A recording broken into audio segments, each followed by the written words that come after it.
How to spot landmine exercises. When you're using a landmine, first and foremost, if you can have a stand, makes it a much safer position for a client. Use a box if you need to. And then while it's there, we can get the client into the right position if they're doing a standing exercise. We can also then put ourselves in a much safer position, which means I can crouch low, grab the bar the same way I would kind of with a bench press, but I'm in a position where even if there's a lot of load on this bar, I can easily help and then guide it right back down to a stand as opposed to the floor, which is just going to be safer on my body, hence the reason for a stand. Now, if you're on the floor doing an exercise, it's a little bit different.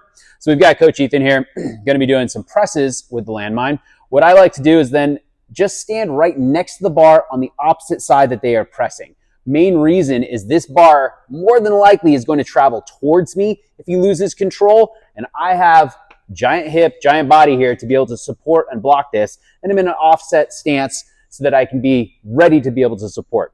Again, as he's pressing, if he starts struggling, all I need to do is use a little bit of fingertips or guide with my body so that I can guide where this bar is going. If he really needs help, I can grab onto the bar and control down, or even give him a pull back on up, and we can guide directly over to the stand. Same thing is going to apply if Ethan's going to do a squat here. So if he's going to do a squat, he can go straight down, he can come straight back up. If he starts struggling, I can get down with him. I'm in a really stable position to just give him that little bit of leverage, pulling it back towards me, and if I need to fully grab, I absolutely can. The beautiful thing of the landmine, and this should be talked about before, is he can just dump that thing, right? Typically a plate's going to be on there. As long as space is not an issue, throw a bumper on there, spares your floor, makes it nice and easy. That bar goes down. He's usually pretty safe. He may just need to kind of sit down to his butt and roll on out of it. Same thing if he's going to do an RDL here. So if he's doing an RDL, I'll even just take a knee because it's going to be usually a pretty easy position. I'm stable. He's going to be in a smart, stable position. And again, that thing can just go straight down to the floor.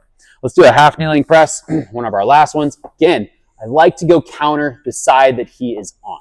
So if he's pressing with his right arm, my right arm, and it's going to be basically a mirror matched image of where he is. So we almost would fit like puzzle pieces here. So it's opposite legs that are going to be matched. Then when he comes up, I can guide on through and all the way on down. If I need more leverage, I can be right here. I can support. And if it's just a wobble issue, I can literally just use my body as a blockade so that it goes in the right position and he's safe. Because oftentimes his body will want to lean and dump to that side. All right, landmine, keep him safe.